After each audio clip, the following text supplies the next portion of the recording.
네, 오늘은 우리 지난 시간에 이어서 예수님의 비유 중에 인류 역사를 종결짓는 이 심판이 있을 것에 대한 예언의 비유를 한번 살펴보도록 하겠습니다. 먼저 누가복음 13장 6절과 9절에 열매 없는 무화과 나무에 관한 비유가 있습니다.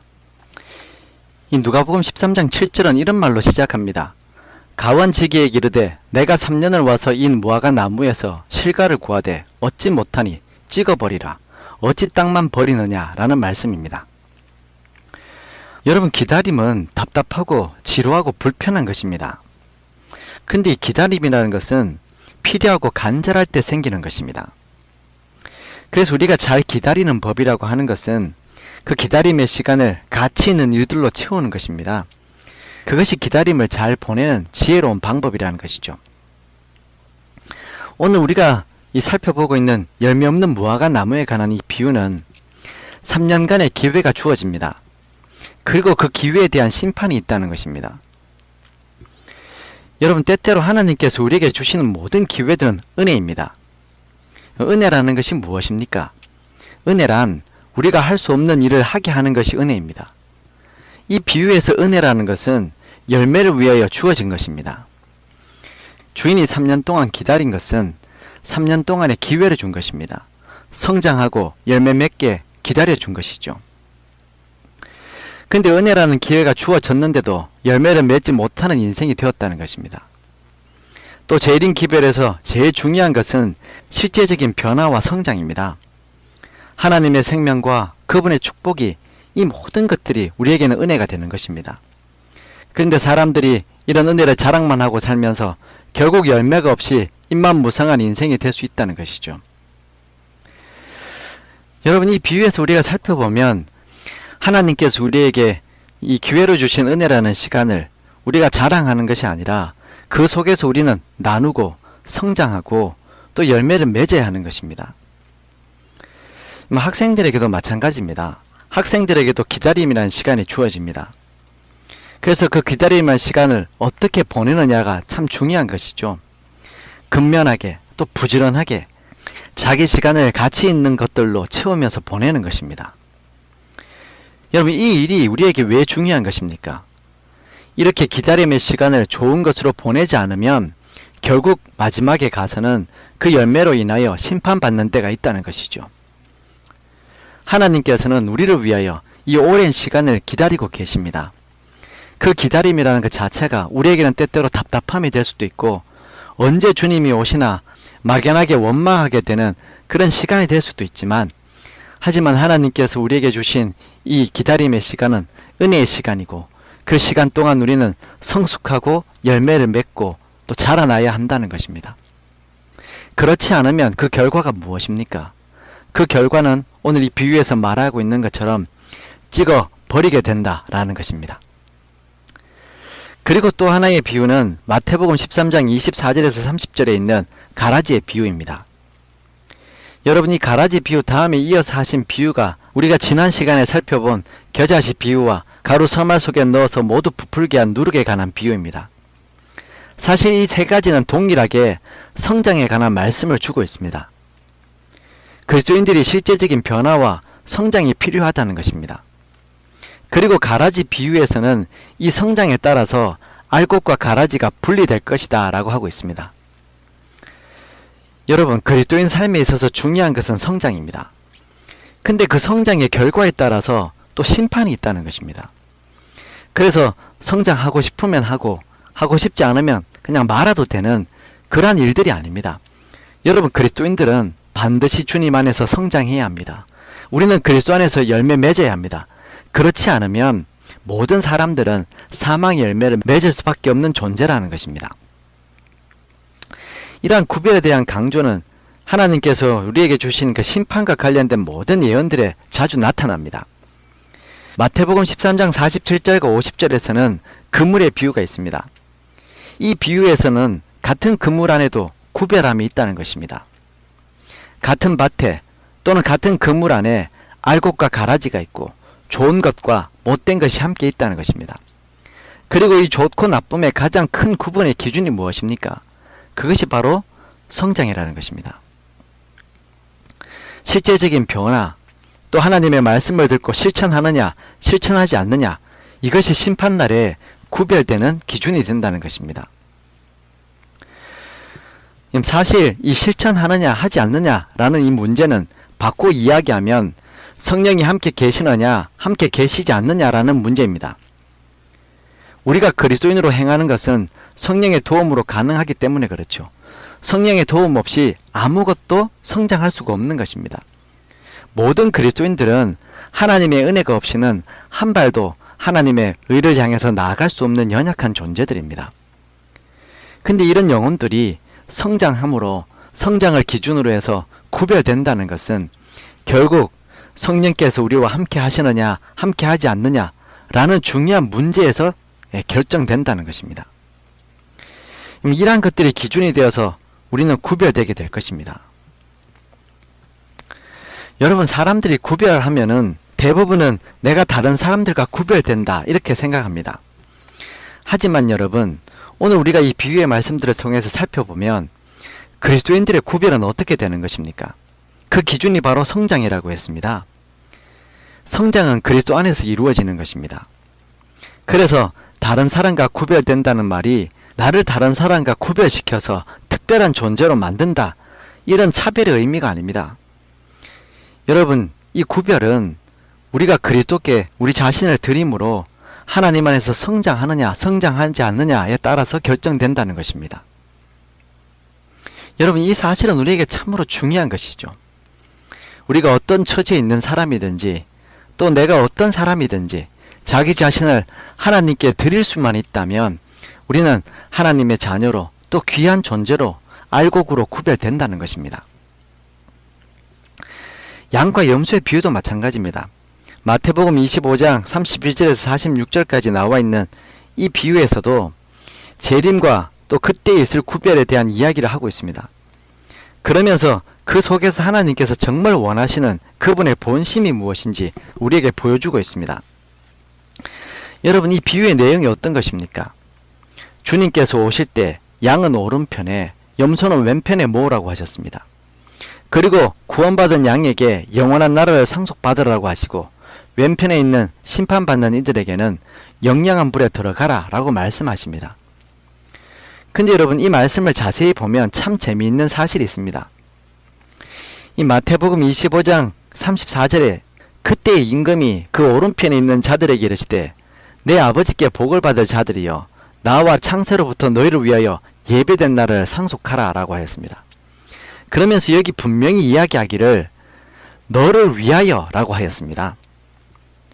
그리고 이어서 왼편에 있는 사람들에게 하신 이 41절의 말씀을 보시면 또 왼편에 있는 자들에게 이르시되 저주를 받은 자들아 나를 떠나 마귀와 그 사자들을 위하여 예비된 영영한 불에 들어가라 라고 하고 있습니다. 여기에서는 어떻게 이야기합니까? 나를 떠나 너희를 위해서가 아닙니다. 마귀와 그 사자들을 위하여 라고 하였습니다. 이 영영한 불이 왼편에 있는 자들을 위한 것이 아니었는데 그곳에 마귀와 그 사자들과 함께 들어가게 되었다라는 것입니다. 여러분, 이 비유의 말씀을 통해서 우리는 하나님의 본심을 알게 됩니다. 인간을 향한, 우리를 향한 하나님의 본심은 영원한 나라입니다.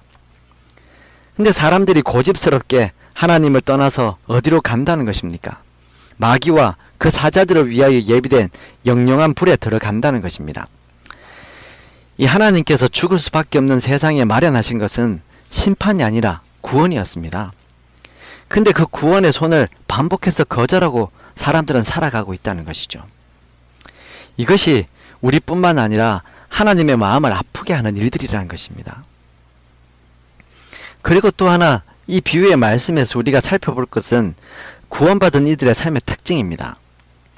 여러분, 어떤 이들이 하나님의 백성으로 구별된다라고 하였습니까? 지극히 작은 자 하나에게 주를 대하듯이 하는 사람이라고 하였습니다. 여러분, 지극히 작은 자 하나에게 하는 것이 어떤 것입니까? 이 마태복음 6장 3절에서는 너는 구제할 때에 오른손이 하는 것을 왼손이 모르게 하여 라고 기록하고 있습니다. 여러분, 우리가 구제하는데 어떻게 오른손이 하는 것을 왼손이 모르게 할 수 있습니까? 이런 은유적인 표현은 무엇을 의미하는 것입니까? 제가 예전에 이 학교에 있을 때 많은 학생들을 수업 시간에 만나게 됩니다. 근데 가끔씩 이 학생들이 무슨 특별한 스승의 날이나 기념일이 되면 선물을 준비해서 쪽지에다 써서 줄 때가 있습니다. 근데 그 내용을 보면 저에게 이렇게 해주셔서 고맙습니다 라고 그렇게 이제 구체적인 내용을 적어서 고마움을 저한테 표현할 때가 있습니다. 근데 참 미안하게도 근데 그 아이가 그렇게 고맙게 생각하는 바로 그 일이 저에게는 기억이 안 날 때가 있다는 것입니다. 왜 그렇습니까? 제 주변에 여러 학생들이 있기 때문에 제가 특별하게 관심 두지 않으면 내가 그 일을 하고도 기억을 못할 때가 있다는 것입니다. 바로 이런 말이죠. 우리가 구제할 때에 오른손이 하는 것을 왼손이 모르게 한다라는 것은 어떤 것입니까? 일상생활 속에서 늘 하는 것입니다. 내가 그것 가지고 무엇을 이용하려고 또 무슨 목적의식을 가지고 그 일을 하는 것이 아니죠. 내 주변에서 일어나는 일상생활처럼 사람들을 대하고 그들에게 친절을 대하고 마치 하나님을 대하듯이 모든 사람을 대하고 사는 것입니다. 그것이 정말 자신의 삶이 되고 나면 그러면 오른손이 하는 것을 왼손이 모르게 하는 것처럼 자신이 하고도 그 일을 했다는 사실을 잘 모른다는 것이죠. 인지하지 못한다는 것입니다. 하지만 여러분, 이 마태복음 25장에서 무엇이라고 말씀하고 계십니까? 하나님께서는 세상도 알지 못하고 또 그 일을 행한 자기 자신도 잊어버렸던 그 일을 하나님은 알고 계신다는 것입니다. 그래서 마지막 날 그분께서 당신의 구원받을 성도들을 데려가실 때 네가 내가 줄일 때 먹을 것을 주고 목마를 때 마시게 하고 또 벌거벗을 때 입을 것을 주었다 라고 그 모든 것들을 기억합니다. 하지만 반면에 구원받는 성도들은 어떻습니까? 제가 언제 그런 일을 하였습니까?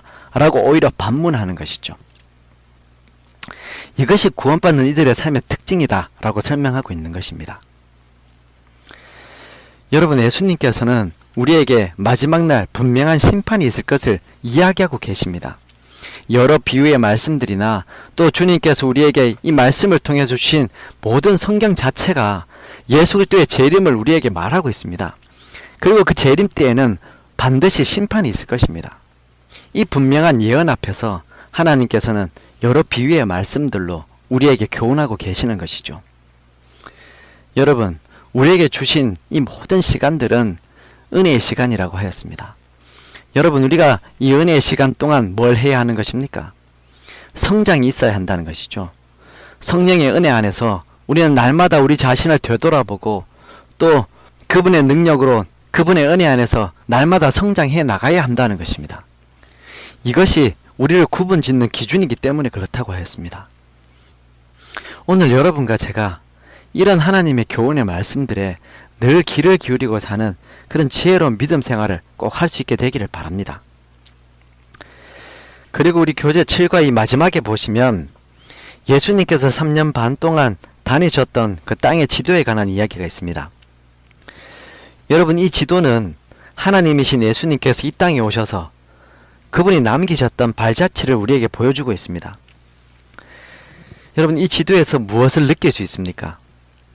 그분이 쉼없이 땅을 밟고 강을 건너고 산을 넘으신 이유는 질병을 고쳐주시고 또 사탄에게 매인 자들을 풀어주시고 그분의 회복시키는 생명의 사랑을 생활과 말씀으로 친히 가르치시기 위함이었습니다. 근데 그런 예수님께서 얼마나 분주하게 다니셨는지 그분의 모습이 눈앞에 선하지 않습니까? 이 지도에 나타나 있는 그분의 발자취들이 이렇게 광범위합니다. 여러분, 이 발자취가 우리에게 또 하나의 약속입니다. 지금도 그분은 우리를 위하여 주무시지도 않고 일하고 계신다라는 약속입니다. 예수님께서 공생애 하시는 동안 그분은 오늘날처럼 교통이 편했던 것도 아니고 또 가는 곳마다 환영받았던 것도 아닙니다. 늘 그의 주변에는 그를 정지하기 위해서 따라다니는 정탐꾼들이 있었습니다. 그 속에서 정말 머리 둘 곳도 없이 열심히 3년 반이라는 시간 동안 참으로 열심히 다니셨습니다. 그렇게 이 땅에 오셔서 날마다 부지런히 다니셨던 그 주님은 지금도 우리를 위하여 온 하늘과 함께 일하고 계신다는 것입니다. 저는 이 예수님의 삶과 관련된 이 7과의 내용을 마치면서 마지막에 이 지도를 보면서 큰 감동을 받습니다. 여러분, 때때로 우리 앞길이 캄캄할 때, 우리는 무엇을 보아야 합니까? 그분께서 이렇게 이 땅에 공생애 하시는 동안 부지런히 다니셨던 그분의 발자취를 봐야 합니다. 믿음의 눈을 뜨면 이 소리와 그 발걸음이 보이게 된다는 것이죠. 각 곳곳에서 그분은 그저 지나가신 것이 아니었습니다. 그곳에 아무도 몰랐던 정말 구원이 필요한 사람들을 찾아가셔서 그들을 구원하시고 만져주시고 치료해 주셨습니다. 비록 사람들에게 멸시당해서 거절당했던 사람이라 할지라도 예수님께서는 끊임없이 포기하지 않고 그들을 만나주시고 찾아가 주시고 채워주시고 고쳐주셨다는 것입니다. 여러분, 이런 발걸음은 그분께서 창세로부터 지금까지 인류를 대하셨던 그분이 어떤 분이셨는지에 대한 그저 표본을 제시하는 것입니다. 예전에도 그러하셨던 분이고 또 이 땅에 오셨을 때도 이렇게 사셨고 그리고 그분이 다시 부활하셔서 저 하늘 성소에서 봉사하실 때에도 여전히 그런 모습으로 우리와 함께하고 계신다는 것이죠. 그는 주무시지도 않고 졸지도 않으시는 분이라고 했습니다. 그분께서 밤낮 없이 우리를 위하여 중보하고 계신다고 하였습니다. 여러분, 하나님의 봉사는 오늘을 살고 있는 여러분과 저에게 실제입니다. 그래서 그리스도인이 된다는 것은 얼마나 감격스럽고 감사한 일이겠습니까? 내가 내 인생을 계획하는 것뿐만 아니라 나를 나보다 더 사랑하시는 하나님께서 지금 일하시며 위하고 계신다는 것이죠. 그는 하나님과 동행하는 인생을 사는 것이 바로 우리의 믿음 생활입니다. 오늘 여러분과 제가 이런 믿음 생활에 열심하는 성도가 되기를 바랍니다. 그저 마당만 밟고 왔다 갔다 하는 의미 없는 믿음의 발걸음이 아니라 정말 하나님과 늘 동행하면서 실제적인 생명을 경험하고 또 하나님이 기뻐하시는 열매를 맺고 성장해 나가는, 그래서 주님의 재림을 확실하게 기다릴 수 있는 그런 지혜롭고 은혜로운 믿음 생활이 여러분과 제 삶이 되기를 간절히 소원하면서 오늘 시간을 줄이도록 하겠습니다. 우리 함께 기도하시겠습니다.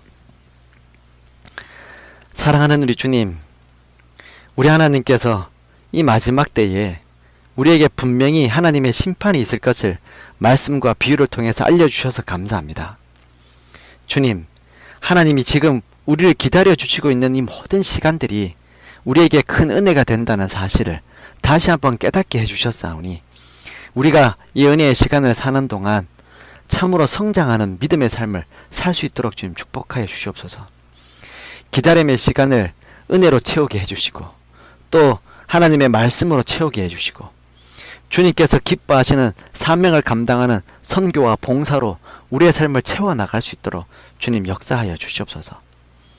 또한 하나님께서 우리를 위해서 마련하신 것이 영원한 상급이고 우리의 구원이라는 사실을 양과 염소의 비유를 통해서 깨닫게 해주시니 감사합니다.